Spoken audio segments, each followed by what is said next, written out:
อเมืองจังหวัดเชียงใหม่ 053-240-184 ขอความนอบน้อมจงมีแด่พระรัตนตรัยเจ้าสามประการพระรัตนตรัยองค์ที่หนึ่งคือพระพุทธเจ้าพระรัตนตรัยองค์ที่สองคือพระธรรมเจ้าพระรัตนตรัยองค์ที่สามคือพระอริยสังฆเจ้าข้าพระพุทธเจ้าขอเคารพนอบน้อมกราบไหว้แตบไตรไวยสาคุณพระรัตนตรัยเจ้าถึงสามประการด้วยความเคารพสักการะเป็นอย่างยิ่งขอถวายความเคารพพระมหาเถรานุเถระเจ้าคณะพระสังฆาธิการครูบาอาจารย์ตลอดถึงพระภิกษุหนุ่มสามเณรน้อยจุตนจุองค์ขอเจริญพรศรัทธาญาติโยมนักศีลนักบุญผู้ที่กำลังรับฟังรายการทุกท่านต่อจากนี้ไปอาตมาภาพพระครูปริยัติกิจจาภิวัตรสำนักวัดพระสิงห์อำเภอเมืองจังหวัดเชียงใหม่จะได้น้อมนำเอาเรื่องราวในทางพระพุทธศาสนาอันประกอบไปด้วยสาระธรรมคติธรรมชาดกธรรมมามอบเป็นธรรมบรรณาการอาหารใจคือกับท่านสาธุชนนักศีลนักบุญผู้รับฟังรายการทุกท่านได้พินิจพิจารณาเมื่อพินิจพิจารณาแล้วก็จะก่อให้เกิดสติปัญญาปารมีธรรมน้อมนำไปประพฤติปฏิบัติเมื่อเราได้น้อมไปประพฤติปฏิบัติแล้วก็จะก่อให้เกิดเป็นความสุข อันเป็นความสุขตึงตังกายและก็ความสุขตึงตังกายตั้งใจตัวตึงกายตึงใจเราก็จะมีความสุขเพราะเราได้ประพฤติปฏิบัติตามพระธรรมคำสอนภายใต้ศีลภายใต้ธรรมหลักการในทางพระพุทธศาสนาซึ่งเราท่านทั้งหลาย ในฐานะที่เป็นเจ้าพุทธเราก็ได้พยายามตั้งจิตตั้งใจพยายามที่จะศึกษาค้นคว้าสร้างคุณภาพสร้างสมรรถภาพสร้างสุขภาพในทางจิตและก็ทางกายทำให้เราได้มีโอกาสได้มีเวลาได้ประพฤติปฏิบัติในสิ่งที่ควรจะมีควรจะเป็นในฐานะที่เป็นเจ้าพุทธซึ่งศาสนาหรือพระธรรมคำสอนของศาสดาทั่วโลก บ่มีศาสนาใดที่จะดีที่จะถูกต้องเท่ากับคำสอนของพระพุทธเจ้าศาสนาหลายศาสนาหลายองค์กรได้มีมติว่าคำสอนของศาสดาทั่วโลกพระธรรมคำสอนของพระพุทธเจ้าเป็นคำสอนที่ดีที่สุดศาสนาในโลกศาสนาพุทธดีที่สุดซึ่งนับว่าเป็นโชคดีของหมู่เฮาที่ได้มาเกิดเป็นเจ้าพุทธ ได้ประพฤติปฏิบัติตลอดชีวิตด้วยความสุขใจด้วยความสุขกายภายใต้พระธรรมคำสอนแล้วก็ภายในศาสนิกภายในเจ้าพุทธภายในอุบาสกอุบาสิกาพระสงฆ์องค์ข้าเจ้าที่เราได้ร่วมใจกัน ในฐานะที่เป็นเจ้าพุทธก็ได้มีความสมัครสมานสามัคคีได้พร้อมใจกันประพฤติปฏิบัติในทางที่ถูกต้องตามหลักคำสอนได้มีความเชื่อถือโดยสติปัญญาเฮาบ่ได้หลงเฮาบ่ได้ประพฤติปฏิบัตินอกรีดนอกรอยของศาสนาได้ตั้งใจประพฤติปฏิบัติโดยความตั้งใจโดยความใส่ใจก็ถือว่าเพราะเฮาทั้งหลายนั้นได้ศึกษาห้ำเฮียนโดยการฟังโดยการบอกโดยการแนะนำของครูบาอาจารย์ซึ่งก็นับว่าเป็นโชคดีของหมู่เฮาครูบาอาจารย์ท่านได้สอนไว้ว่าการฟังและก็การอ่านนักๆจะทำให้เป็นคนฉลาดรอบรู้การฟังต้องฟังในเรื่องที่ดีในเรื่องที่เป็นประโยชน์การอ่านก็อ่านในเรื่องที่ดีเรื่องที่มีประโยชน์เรื่องที่ทันสมัยเรื่องที่สอนคือการประพฤติปฏิบัติในทางที่ถูกต้องก็ทำให้เฮาเป็นคนฉลาดรอบรู้การมันนึกคิดทบทวน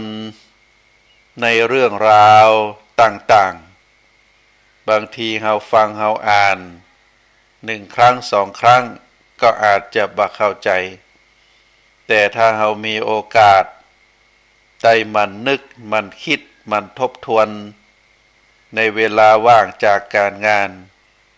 ก็จะทำให้เฮานั้นเป็นคนเข้าใจลึกซึ้งในเรื่องที่เฮาได้ฟังได้อ่านมาการที่เฮาได้สนทนาสอบถามกับผู้ฮู้นั้นอาจจะเป็น ผู้ที่มีประสบการณ์โดยตรงในการประพฤติปฏิบัติในการทำกิจกรรมต่างๆแล้วก็ในการที่เฮาได้สนทนาสอบถามกับครูบาอาจารย์ที่เฮาเคารพผู้ที่ประพฤติปฏิบัติอยู่ในศีลในธรรมก็ทำให้เฮาหายจากความสงสัยจากที่เฮาได้ฟังได้อ่านมาเรื่องใดที่เฮายังบ่เข้าใจแจ่มแจ้งบางทีก็มีเทคนิคหน่อยเดียวก็พอเฮาฟังเฮาสอบถามแล้วก็จะหายความสงสัยการลงมือทำลงมือปฏิบัติด้วยตนเองก็จะทำให้เข้าใจ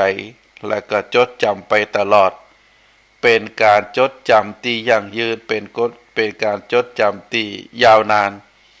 ที่เฮาจดจำได้แม่นก็เพราะว่าเฮาได้ลงมือกระทำโดยลงมือปฏิบัติโดยตัวเฮาเองตึงหมดตึงมวล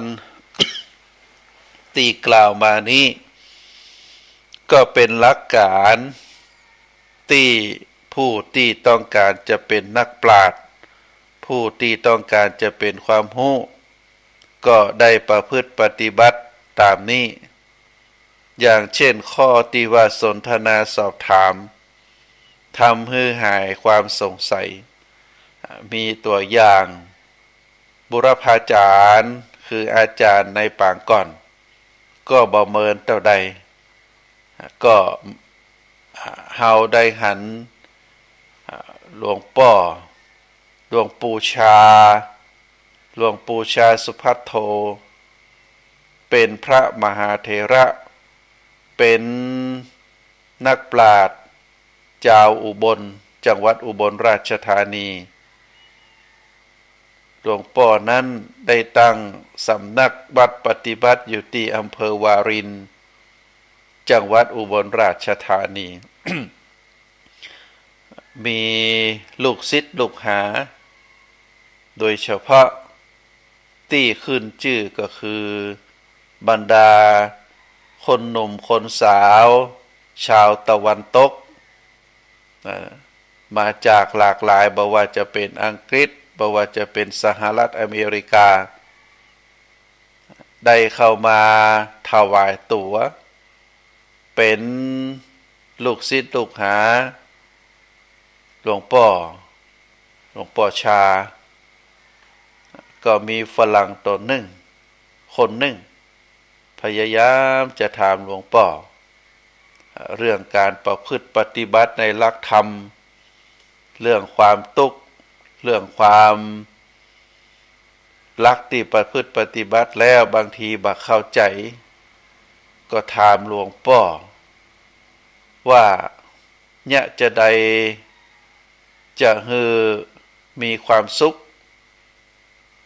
เนี่ยจะใดจะฮือมีความสุขเพราะบางครั้งการประพฤติปฏิบัติก็ยังบักเข้าใจที่แท้จริงตั้งใจสวดมนต์ตั้งใจไหว้พระปฏิบัติตามกฎที่หลักธรรมหลักวินัยในพระพุทธศาสนา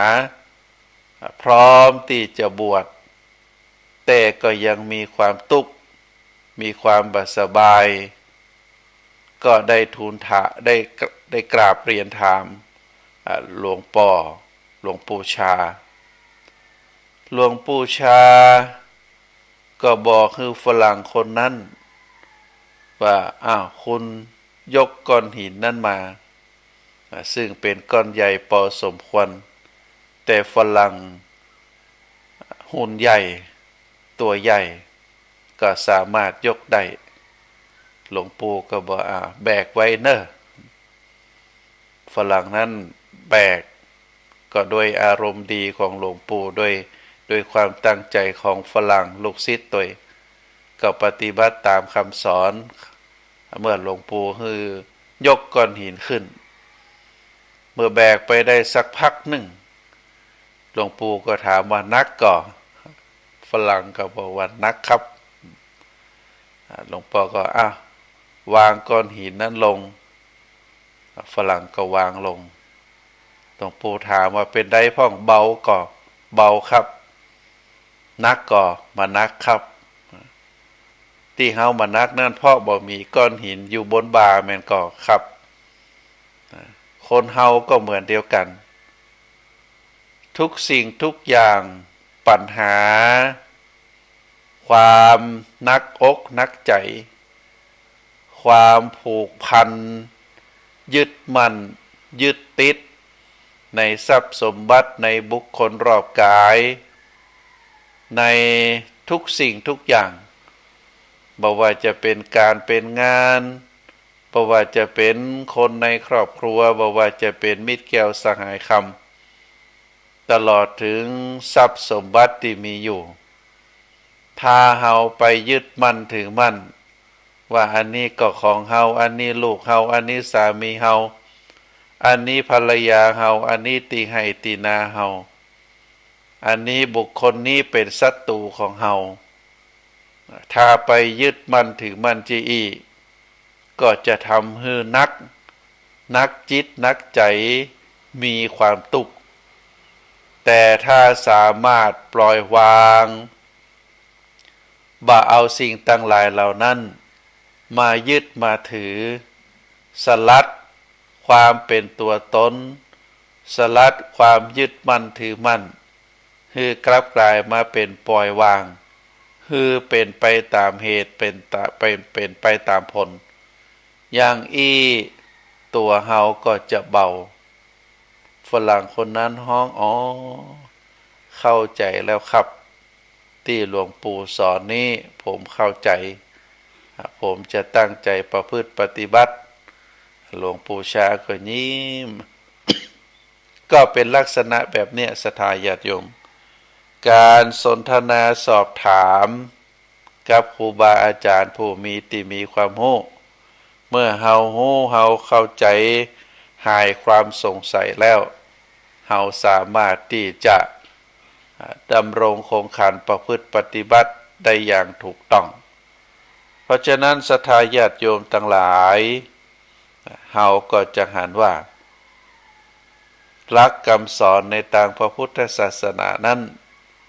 เป็นคำสอนที่ดีมากเป็นธรรมะที่เราสามารถประพฤติปฏิบัติได้บ่เกินความสามารถของเราตามกำลังศรัทธาความเชื่อ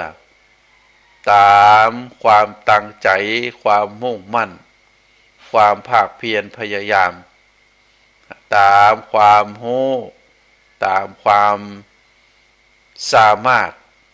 ตามบุญตามบารมีของเฮาบ่ได้ปล่อยไปอย่างไร้ขอบเขตไร้มุ่งหมายไร้ความมุ่งหมายไร้ความจุดหมายแต่เฮามีความศรัทธามีความเลื่อมใสมีความตั้งใจเป็นที่ตั้งวันนี้เดือนนี้เฮาประพฤติปฏิบัติได้เต่าอี้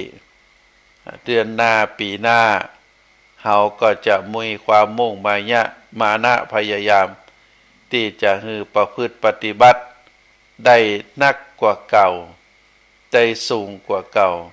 มีความเคร่งครัดนักกว่าเก่าก็อยู่ที่ตัวเฮาทั้งหลายเพราะฉะนั้นก็ถือว่าความมุ่งหมายความตั้งใจในการที่จะประพฤติปฏิบัติพระธรรมคำสอนก็อยู่ที่เฮาสามารถน้อมนำมาประพฤติปฏิบัติอันจะก่อผลดีให้กับตัวเฮา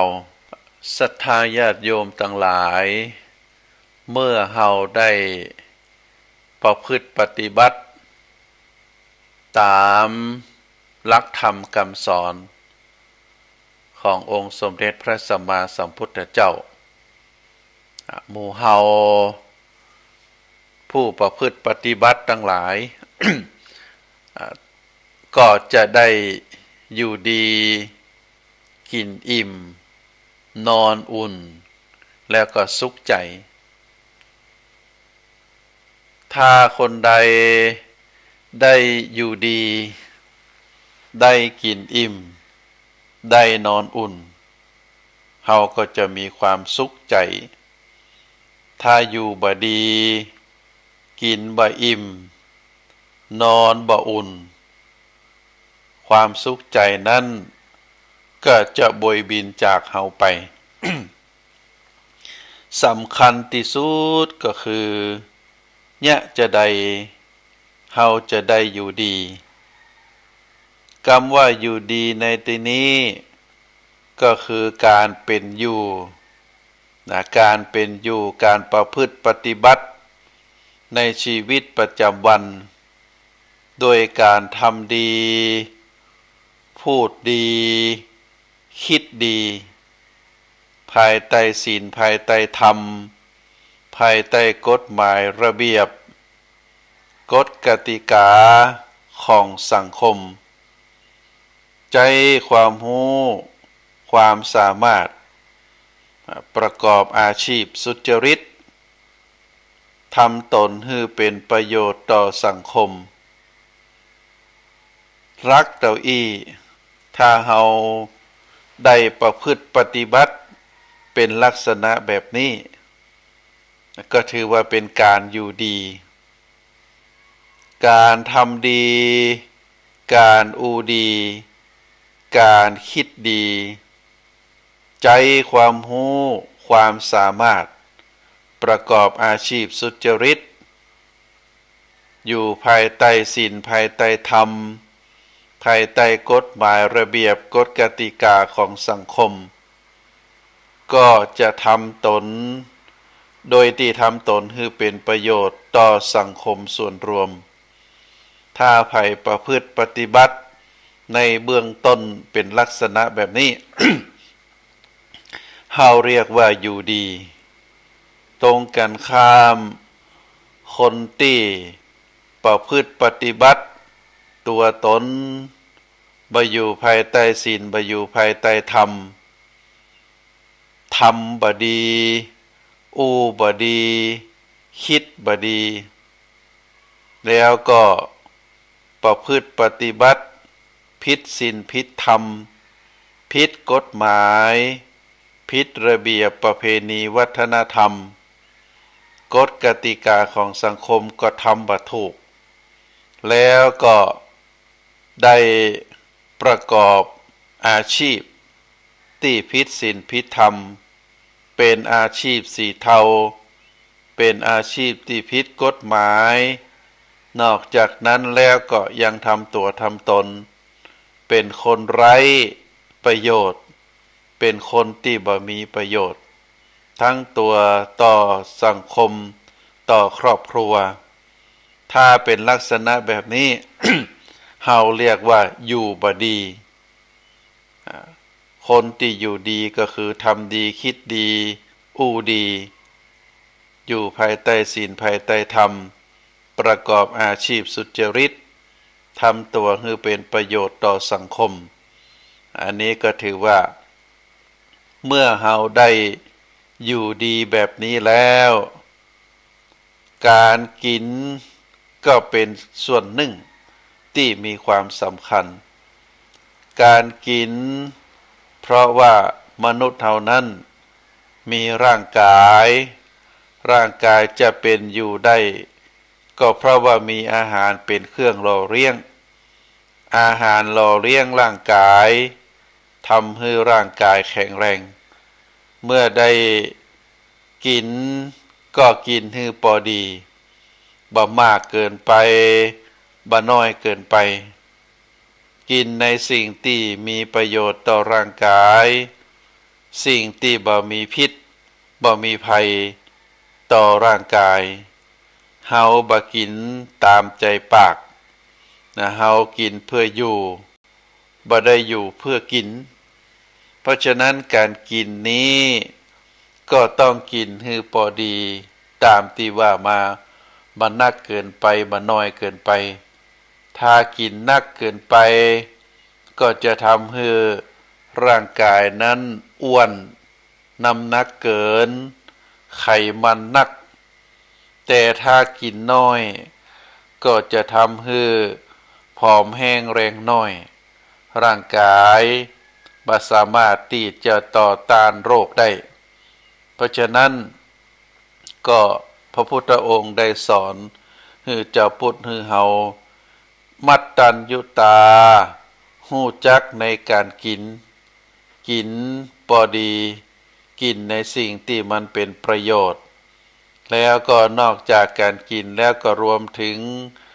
การเครื่องใจไม่สอยต่างๆนะก็ให้อยู่ในเกณฑ์พอดี มัชฌิมาปฏิปทากินที่หรือใจสอยสิ่งที่มันเป็นพอประมาณใบใหญ่บานักเกินฐานะถ้ากินนักเกินฐานะใจสอยซื้อสิ่งของมา เป็นจำนวนนักเกินฐานะก็จะบ่ได้เป็นลักษณะว่ากินอิ่มแต่เป็นการกินเกินพอดีเมื่อเกินพอดีแล้วก็ทำให้เกิดอันตรายต่อร่างกายก็ต่อความเป็นอยู่อันนี้ก็เป็นสิ่งที่สองว่าจะต้องความมุ่งมา่ปรารถนาของคนเฮานั้นก็คือได้อยู่ดีกินอิ่มแต่การอิ่มนั้นอิ่มเป็นลักษณะแบบใดก็ตามที่ได้เจริญพรแล้วก็คือ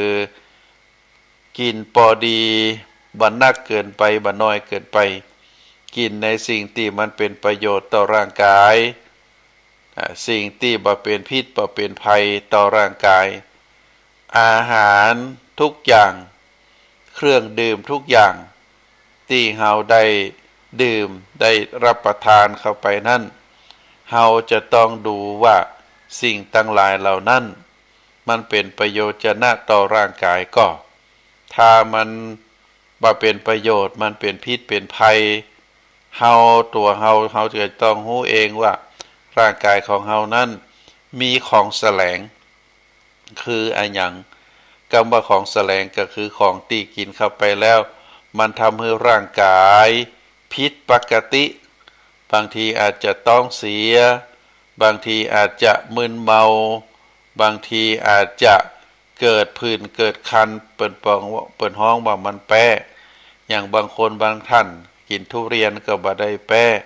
บางผู้บางท่านกินปูกินหอยก็บ่ได้แปะอย่างอีเป็นต้นเพราะฉะนั้นการกินก็เป็นเรื่องสำคัญกินให้พอดีบ่นักเกินไปบ่น้อยเกินไปกินในสิ่งที่มันเป็นประโยชน์ต่อร่างกายกินเข้าไปแล้วถ้ามันมีพิษมีภัยต่อร่างกายของเราทุกคนนั้นโครงสร้างร่างกายจะบ่เหมือนกันเพราะฉะนั้นเราจะไปเอาคนอื่นว่าเราต้องเอาตัวเราว่าแล้วก็หากินพอให้พอดีกินเพื่ออยู่บ่อยู่เพื่อกินหากินบาตามใจปากอย่างอีเป็นต้นอันนี้เป็นการกินอิ่มแล้วก็นอนอุ่นคำว่านอนอุ่นในที่นี้ เฮามีที่อยู่เป็นหลักเป็นแหล่งมีบ้านที่แข็งแรงมั่นคงปลอดภัยแล้วก็มีเพื่อนบ้านคนที่อยู่โดยกันบ้านติดกันนั้นมีเพื่อนบ้านที่ดีมีสิ่งแวดล้อมที่ดีอากาศปลอดโปร่งบ่มีเสียงอึกกระทึกคึกโคมบ่มีแหล่งที่เรียกว่าเป็นแหล่งมั่วสุมเป็นแหล่งที่มีน้ำขังเป็นแหล่งที่มีของเสียอย่างเฮาก็ถือว่าบ่ใจนอนอุ่นบางทีนอนหลับแต่ก็คนข้างบ้านเล่นห้องเพลงเสียงดังก็ทำให้เกิด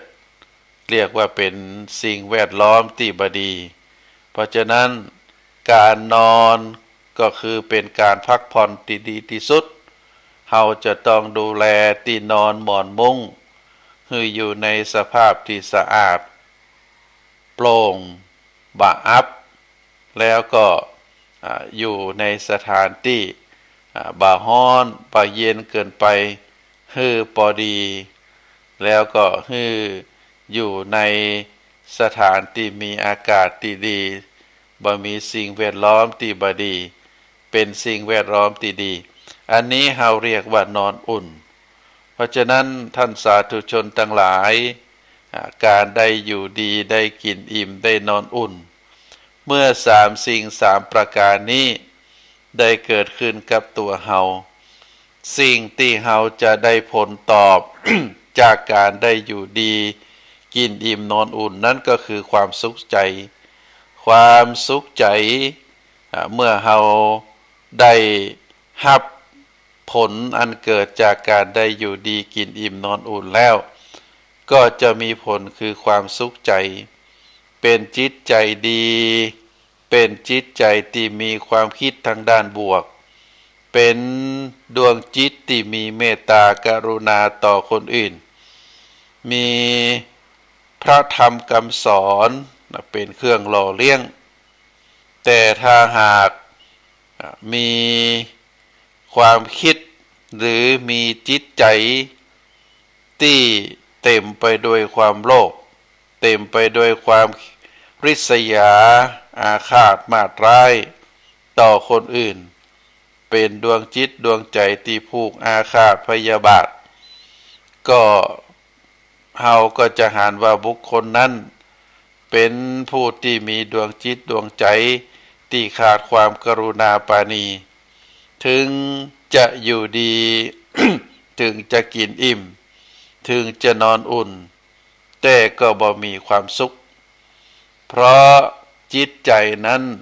เป็นสิ่งสำคัญจิตใจเป็นนายกายเป็นบ่าวเฮาท่านทั้งหลายในฐานะที่ เป็นเจ้าของร่างกายเฮามีชีวิตอยู่เฮาก็อยากจะมีความสุขเฮาบ่อยากจะมีความทุกข์เพราะฉะนั้นความสุขอยู่ที่ใจความสุขอยู่ที่การกระทำความสุขอยู่ที่จิตใจได้รับการฝึกฝนมาเป็นอย่างดีมีความอดทนมีการมุ่งพัฒนาเป็นดวงจิตที่มีสมาธิเป็นดวงจิตที่มีคุณธรรมเป็นเครื่องหล่อเลี้ยงมีคุณธรรมสำคัญท ที่ทำให้จิตใจสามารถดำรงคงขันอยู่ได้ที่จะได้ให้ร่างกายประพฤติปฏิบัติในทางที่ดีเมื่อจิตใจดีร่างกายก็จะดีโดยเมื่อจิตใจมีโรคภัยไข้เจ็บอันได้แก่ความโลภความโกรธความหลงเบียดเบียนเป็นจิตใจที่คับแค้นเป็นจิตใจที่เศร้าหมองก็ทำให้ร่างกายนั้นอาจจะได้รับผลกระทบเกิดการเจ็บป่วยได้เมื่อนอนก็บ่หลับมีความเครียดอย่างเป็นต้นก็จะก่อให้เกิดผลร้ายต่อร่างกายเรียกว่าจิตใจนั้นถ้าเต็มไปด้วยความโลภความโกรธความหลงแล้วเป็นจิตใจที่เปิ้นฮ้องว่ามีมะเร็งเป็นมีอารมณ์เป็นมะเร็งมีอารมณ์เป็นมะเร็งเพราะฉะนั้นมะเร็งของแห่งอารมณ์มะเร็งแห่งจิตใจนั้นถือว่าต้องถูกกำจัดออกไปถ้าจะอ่านประเมินประดานประเมินประมาณประเมินมานานเท่าใดก็จะทำให้เกิดความเสียหายเกิดถึงแก่การเสียชีวิตจากไปเพราะจิตใจนั้นบ่ได้อยู่ในศีลในธรรมทำให้ร่างกายทุกข์ทำให้ร่างกายนั้นเศร้าหมองแล้วก็ทำให้เกิดความบ่สบายเป็นมะเร็งในอารมณ์เมื่อมะเร็งในอารมณ์เกิดขึ้นมะเร็งในร่างกายก็จะเกิดขึ้นตัวเมื่อเยียวยารักษาหายบ่ได้ก็จะถึงแก่ความตายอย่างเป็นต้นเพราะฉะนั้นก็ขอฝากคือศรัทธาญาติโยมนะเฮาในฐานะที่เกิดมาจากนี้ได้ปะคำสอนของพระพุทธศาสนาก็เนี่ยจะได้จะฮือตัวตนของเฮานั้นได้อยู่ดีกินอิ่มนอนอุ่นแล้วก็มีความสุขใจก็ช่วยกันพินิจพิจารณาแล้วก็นำไปประพฤติปฏิบัติหลักคำสอน ในทางพระพุทธศาสนาของเฮาสิ่งหนึ่งที่ครูบาอาจารย์ได้สอนไว้ก็คือเป็นสัจธรรมความบาดเที่ยงแท้แน่นอนเพราะฉะนั้นก็เฮาก็จะหันว่าสรรพสิ่งนั้นอยู่ได้ชั่วคราวบ่มีสิ่งใดที่จะอยู่ได้ถาวรบ่มีการผุบ่มีการพังบ่มีการตายบ่มีการจากไปสรรพสิ่งนั้นจะอยู่ได้ชั่วคราวอันนี้คือคำสอนของพระพุทธเจ้าประการต่อมาก็คือสรรพสิ่งนั้นมีได้ชั่วคราวเฮาถึงแม้ว่าในชีวิตของเฮาจะมีทรัพย์มีสินมีสิ่งของเป็นจำนวนนักแต่เมื่อเฮาได้ล้มหายตายจากโลกนี้ไปทรัพย์สมบัติเหล่านั้นก็จะกลายเป็นของคนอื่นเฮาบ่สามารถที่จะรักษาเป็นของเฮาได้ตลอดไปเรียกว่ามีได้ชั่วคราวสรรพสิ่งนั้นก็เป็นได้ชั่วคราวการเป็นการดำรงตำแหน่งเป็นคุณครูเป็นนักเรียกว่าเป็นเจ้าหน้าที่ตำรวจเป็นทหารบางทีเราอาจจะเข้าใจว่าเป็นไปตลอดก็บ่ใช่บางทีบางครั้งก็ในเดือนกันยายนที่ผ่านมาเปิ้นก็จะมีการเกษียณอายุกันเพราะฉะนั้นการเกษียณอายุในราชการก็คือหมดหน้าที่ในตำแหน่งก็จะกลับกลายมาเป็นคนสามัญธรรมดาก็ถือว่าเป็นได้ชั่วคราวบ่เป็นดำรงตำแหน่งไปตลอดแล้วก็บางสิ่งบางอย่าง เฮาก็ได้มาชั่วคราวบ่ได้สิ่งนั้นมาตลอดไปบางทีการเสียก็คือเสียไปชั่วคราวแฮมบ่เมินมานานเฮาก็ได้ปิกมาอย่างเป็นต้นการฮักการชอบก็เหมือนเดียวกันวันนี้เฮาฮักมันผูกเฮาบ่ฮักวันนึงเฮาชอบวันต่อไปเฮาอาจจะบ่ชอบปีต่อไปเฮาอาจจะบ่ชอบก็ได้ความฮักความชอบก็เป็นเรื่องชั่วคราว การโกรธการเกลียดก็เป็นสิ่งชั่วคราวเพราะฉะนั้นอันนี้เป็นสัจธรรมที่เฮาท่านทั้งหลายบ่ลืมในการพินิจพิจารณาว่าสรรพสิ่งนั้นอยู่ได้ชั่วคราวสรรพสิ่งนั้นมีได้ชั่วคราวสรรพสิ่งนั้นเป็นได้ชั่วคราวสรรพสิ่งนั้นได้มาชั่วคราวสรรพสิ่งนั้นเสียไปชั่วคราวความฮักความชอบก็มีได้ชั่วคราวความโกรธความเกลียดก็มีได้ชั่วคราวเพราะฉะนั้นเปิ้นบอกว่าเมื่ออยากจะได้บางครั้งบางคราวก็บ่สมหวังเมื่ออยากจะตัดอยากจะทิ้งแต่ก็ทำใจบ่ได้ตัดใจบ่ได้เมื่อได้มาครอบครองแล้วแต่ก็บ่มีการทนุถนอมอย่างเป็นต้นเพราะฉะนั้นก็อยู่ที่ตัวไผที่จะพินิจพิจารณาอยู่ที่ตัวบุคคลนั้นพื้นฐานจิตใจพื้นฐานความรู้พื้นฐานนั้นจะเป็นลักษณะแบบใดก็อยู่ที่เฮาทั้งหลายได้รับผ่านการอบรมมาอย่างเช่นสิ่งที่การดำเนินชีวิตเปิ้นก็บอกว่ามีความกล้าที่จะเผชิญกับสิ่งใหม่ๆเพราะฉะนั้นชีวิตเฮาบ่ได้อยู่แบบเก่าตลอดไปบางครั้งบางคราวก็จะมีเหตุการณ์ใหม่ๆมีบุคคลใหม่ๆเข้ามาฮู้จักเข้ามาสนทนาเฮาก็พร้อมที่จะกล้าเผชิญกับสิ่งที่ใหม่ๆเปิ้นบอกว่าเริ่มต้นโดยตั้งความจุดความมุ่งหมายไว้ในใจทุกสิ่งทุกอย่างนั้นการกระทำการการคิดก็จะต้องมีจุดมุ่งหมายถ้าทำหรือหรือคิดโดยบ่มีจุดมุ่งหมายไว้ในใจนั้นเฮาก็บ่ฮู้ว่าความสำเร็จนั้นอยู่ตรงใดตัดใดเพราะฉะนั้นต้องเริ่มต้นโดยการจุดมุ่งหมายตั้งมุ่งหมายไว้ในใจของเฮาก่อนแล้วก็สำคัญก็คือลำดับความสำคัญอันนี้เป็นสิ่งสำคัญบางทีความสำคัญนักเฮาก็ปล่อยปละละเลยสำคัญมีความสำคัญน้อยกลับมาทำก่อนอย่างเป็นต้นยกตัวอย่างองค์สมเด็จพระสัมมาสัมพุทธเจ้าพระพุทธองค์นั้นความสำคัญในการแสดงธรรมความสำคัญในการแสดงธรรมอุบาสกภิกษุภิกษุณีอุบาสกอุบาสิกา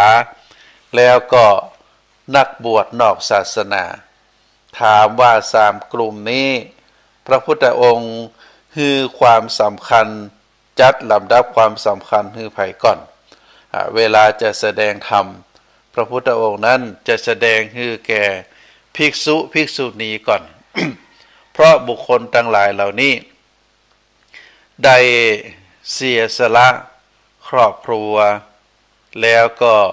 ออกมาบวชการได้ตั้งใจบวชในภายใต้พระธรรมคำสอนของพระพุทธองค์ก็ถือว่าเป็นบุคคลพร้อมที่จะประพฤติปฏิบัติพร้อมที่จะรับฟังพระธรรมคำสอนของพระพุทธองค์เพราะฉะนั้นพระพุทธองค์นั้นความสำคัญของภิกษุภิกษุณีสามเณรสามเณรีในการแสดงพระธรรมเทศนากลุ่มต่อมาก็คืออุบาสกอุบาสิกาอุบาสกอุบาสิกานั้นเนื่องจากว่ามีภาระหน้าที่ในการเลี้ยงดูครอบครัวในการทำงานการที่จะมีเวลามาประพฤติปฏิบัติเหมือนกับตุเจ้าเหมือนกับภิกษุภิกษุณีนั้นก็ค่อนข้างหายากแต่พระพุทธองค์ก็ความสำคัญเป็นกลุ่มที่สองแล้วก็กลุ่มที่ความสำคัญน้อยก็คือพวกนักบวชนอกศาสนาพวกนักบวชนอกศาสนานี่พื้นฐานจิตใจของเปิ้นได้เลื่อมใสศรัทธาในสิ่งที่เปิ้นยึดถือมาโดยตลอดเพราะฉะนั้นคน3กลุ่มนี้ เวลาจะแสดงธรรมพระพุทธองค์จะแสดงคือแก่ภิกษุภิกษุณีเป็นอันดับแรกอุบาสกอุบาสิกาเป็นอันดับที่สองนักบวชนอกศาสนาเป็นอันดับที่สามพระพุทธองค์ได้ตอบคำถามได้ยกเปรียบเทียบคือกับพราหมณ์ในการทูลถามว่าลำดับในการแสดงพระธรรมเทศนานั้นพระพุทธองค์ได้จัดลำดับจะใดพระพุทธองค์ก็ตอบว่าอันดับที่หนึ่งก็จะให้ความสำคัญภิกษุภิกษุณีนั้นมาเป็นอันดับที่หนึ่งอันดับที่สองก็คืออุบาสกอุบาสิกาอันดับที่สามก็คือนักบวชนอกศาสนาซึ่งพระพุทธองค์ได้ยกตัวอย่างว่าเหมือนกับตีนาเจ้านาจะทำนาพระพุทธองค์ว่านาแปลงหนึ่งมีน้ำสมบูรณ์มีดินสมบูรณ์พร้อมที่จะรับการปลูกข้าวกล้าพืชพันธุ์ธัญญาหารนาแปลงที่สองก็มีน้ำพอประมาณ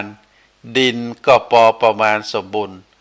ส่วนดินหรือนาแปลงที่สามนั้นเป็นแปลงนาที่บ่มีน้ำแห้งแล้งแล้วก็ดินสภาพดินก็เป็นดินเค็มถามว่าเจ้านาจะเลือกทำนาแปลงไหนก่อนแปลงที่หนึ่งแปลงที่สองแปลงที่สามจะปลูกข้าวปลูกพืชพันธุ์ธัญญาหารในแปลงที่หนึ่งที่มีน้ำสมบูรณ์ดินก็อุดมสมบูรณ์หรือจะปลูกในแปลงที่สองดินพอประมาณน้ำพอประมาณหรือจะปลูกในแปลงที่สามที่เป็นดินเค็มเป็นดินที่บ่มีคุณภาพแล้วก็น้ำก็บ่มีตัวแน่นอนเจ้านาก็จะตอบว่าจะต้องปลูกดินแปลงที่หนึ่งที่มีดินอุดมสมบูรณ์แล้วก็มีน้ำสมบูรณ์ด้วยเช่นเดียวกันการแสดงธรรมของพระพุทธองค์ก็จะแสดงธรรมคือแก่ผู้ที่มีความเลื่อมใสมีความศรัทธามีพื้นฐานที่ดีพร้อมที่จะประพฤติปฏิบัติเพราะฉะนั้นลำดับการจัดความสำคัญนี้ก็เป็นเรื่องสำคัญศรัทธาญาติโยมประการต่อมาถ้าจะฮือดีก็เมื่อเฮาเริ่มต้นโดยจุดมุ่งหมายที่ดีลำดับความสำคัญแล้วเฮาก็จะต้องหวังไปก่อนว่าจะสำเร็จแน่นอนจะชนะแน่นอนเฮาจะต้องคิดจะนั้นแล้วก็พยายามที่จะเข้าใจคนอื่นเพราะว่ามนุษย์เฮานั้นเป็นสัตว์สังคมเฮาอยู่โดยคนต่างหลายเฮาก็ต้องพยายามที่จะจะเข้าใจคนอื่นก่อนแล้วจึงทำให้คนอื่นเข้าใจเฮาการได้สอนการได้สอนเปิดห้องว่ายิ่งสอนมากยิ่งทำให้รู้น้อยคำถามสำคัญกว่าคำตอบตรงนี้ก็หมายความว่าถ้าเฮาสอนบอกว่าจะเป็นสอนวิชาจะเป็นสอนธรรมะสอนไปสอนมาแล้วเฮาก็จะรู้ว่าความรู้เฮายิ่งน้อยที่จริงแล้วเฮาจะต้องสอนได้นักกว่านั้นสอนได้ลึกกว่านั้นสอนได้ดีกว่านั้นแต่ถ้าเฮาบ่ศึกษาบ่ค้นคว้าบ่คิดบ่พินิจพิจารณาบ่พยายามหาเนื้อหาสิ่งต่างๆนั้นบางทีก็อาจจะเกิดความลดน้อยถอยลง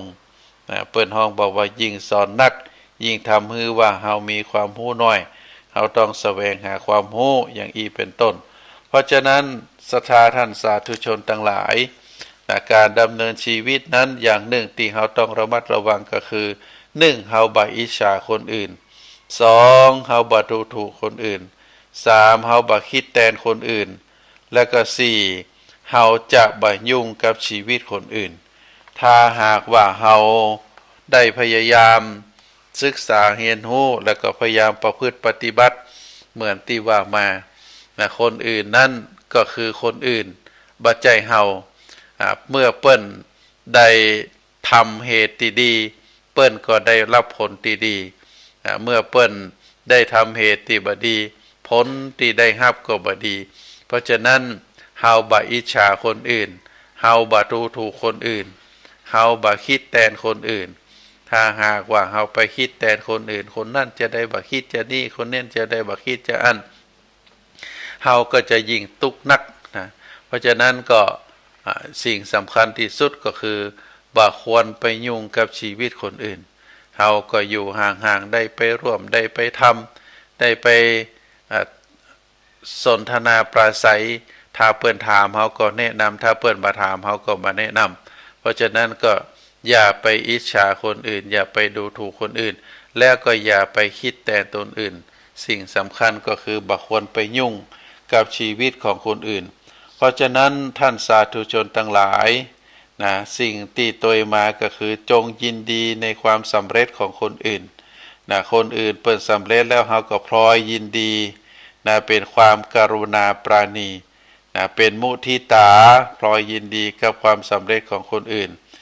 จงสร้างคุณค่าให้กับตัวเก่านะจงสร้างคุณค่าให้กับตัวเฮาให้นักที่สุด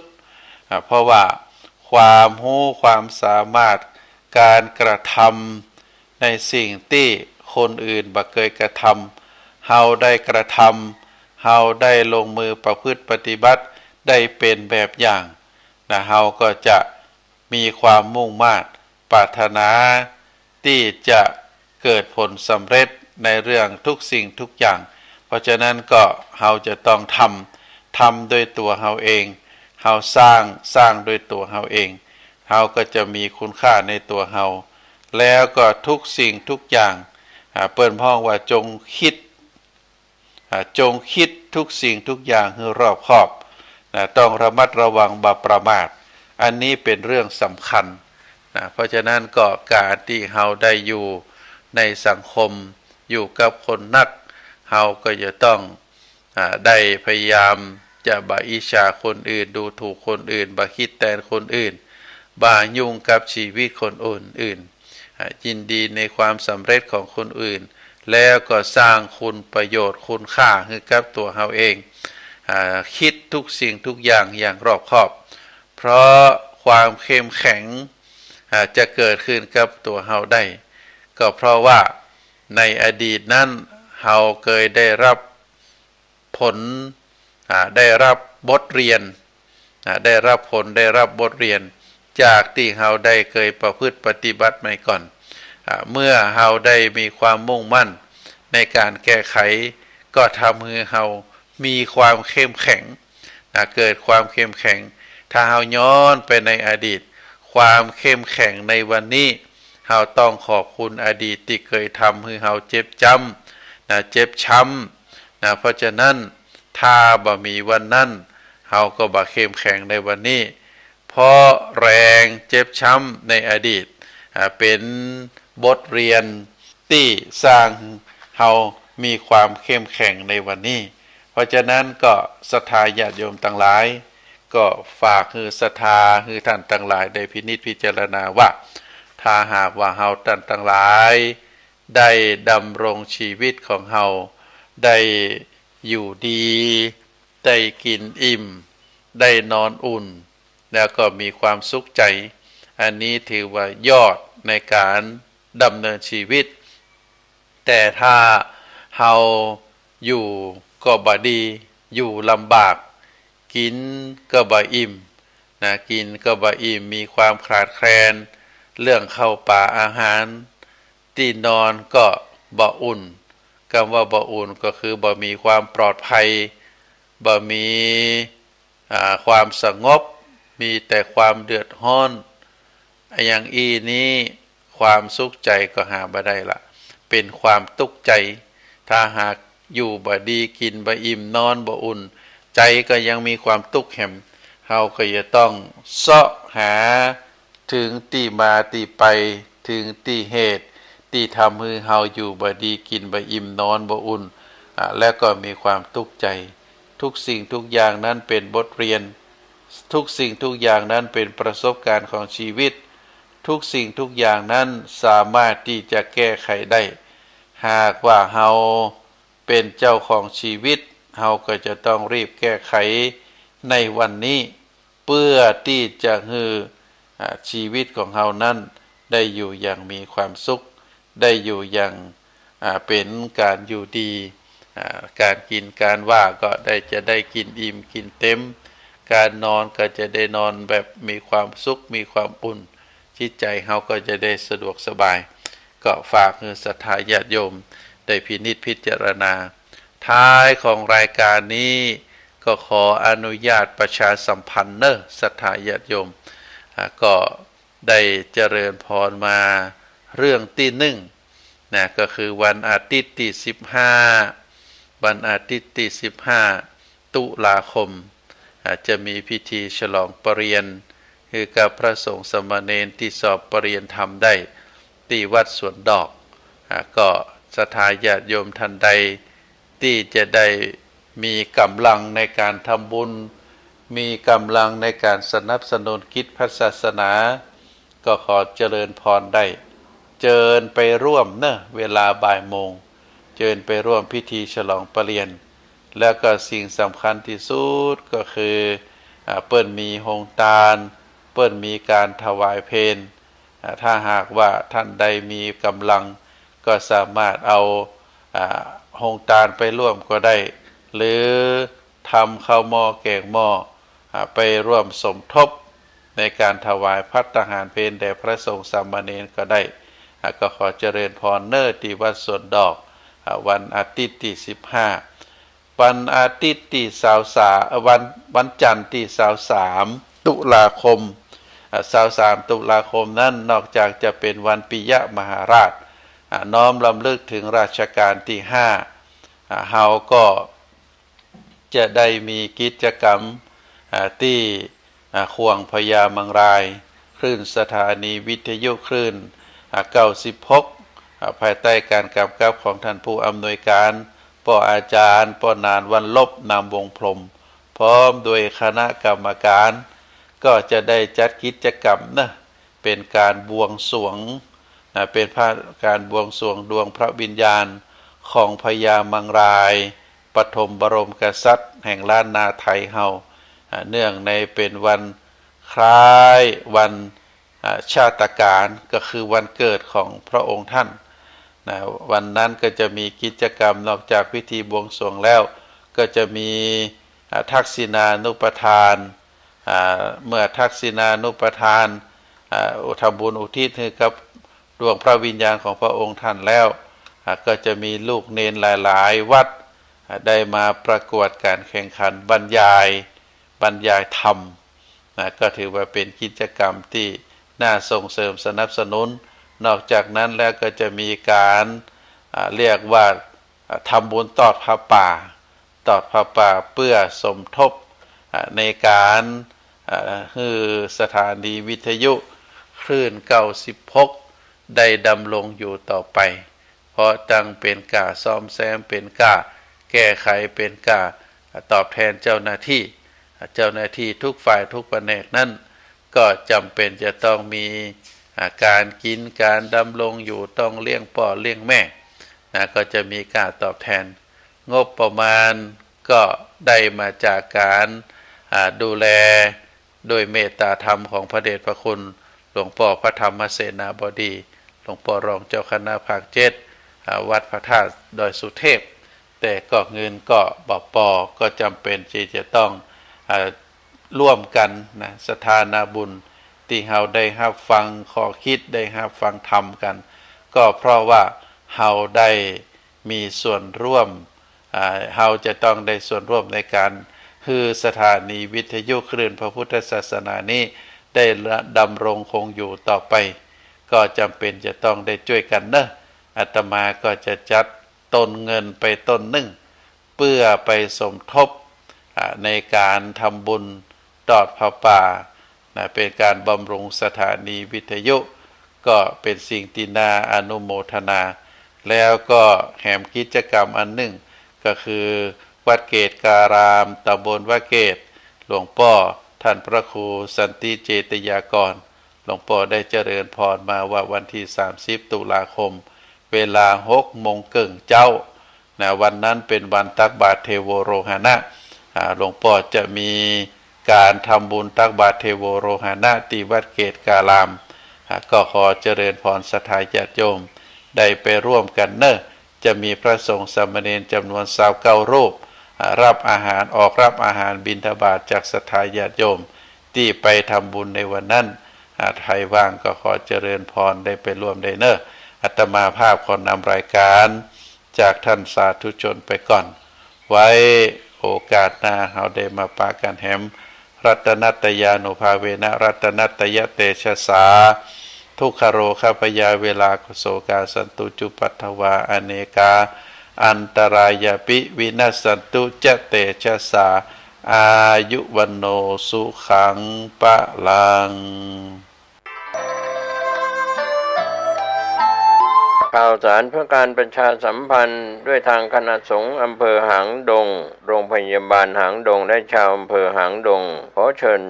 ชวนผู้ใจบุญร่วมเป็นเจ้าภาพทำบุญทอดผ้าป่าสามัคคีเพื่อสมทบทุนปรับปรุงห้อง ICU และครุภัณฑ์ทางการแพทย์เครื่องช่วยหายใจโรงพยาบาลหางดงทอดถวายณวัดหนองตองตำบลหนองตองอำเภอหางดงจังหวัดเชียงใหม่วันอังคารที่31ตุลาคมพุทธศักราช